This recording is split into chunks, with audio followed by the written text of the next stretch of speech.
আমাদের ছেলেদের সঙ্গে রয়েছি বেজুদ আব্বাস সিদ্দিকী ভাইজানের নির্দেশে তারা এক প্রতিবাদ অনুষ্ঠিত করেছে। আপনারা দেখছেন দীঘাতে জগন্নাথ মন্দির উদযাপন হয়েছে। মমতা বন্দ্যোপাধ্যায় এবং দিলীপ ঘোষ একসাথে কথোপকথন করেছে। এই নিয়ে দেশজুড়ে একটি জল্পনা তৈরি হয়েছে। এবার নাকি দিলীপ ঘোষ তৃণমূলে যোগ দিচ্ছেন। এই বিষয়ে আপনি কি বলেন? গণতান্ত্রিক দেশ, যে যখন খুশি যে দল করতে পারে, তবে ওদের মধ্যে যে কোনো বিভেদ আছে আলাদাভাবে কিছু তো আমরা কোনোদিন দেখিনি। আমরা তো জানি নাগপুর দুইটাই নাগপুরের প্রোডাক্ট। মমতা, দিলীপ ঘোষ, মমতা, মোদি শব্দ নাগপুরের প্রোডাক্ট।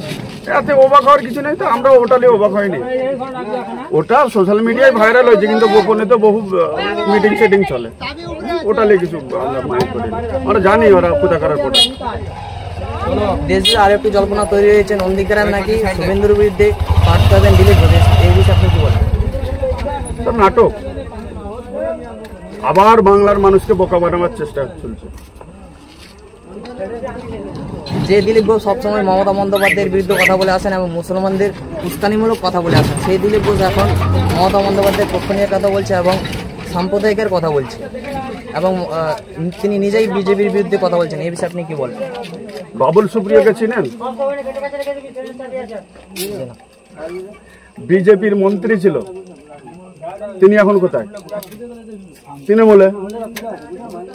বিজেপির সাংসদ ছিল, এখন সে তৃণমূলে।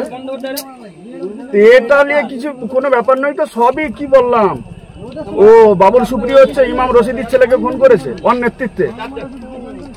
যে ওখানে খুন করবে সে তো তৃণমূলে সে হাত ধুয়ে পরিষ্কার হয়ে যাবে।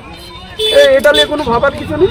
আর জানি তো ওই একে অপরের বিরুদ্ধে যে প্রার্থী হবে বলছে না, এসব কোনো সব নাটক চলছে, সব দিদিমুদি নাটক, সব সেটাই।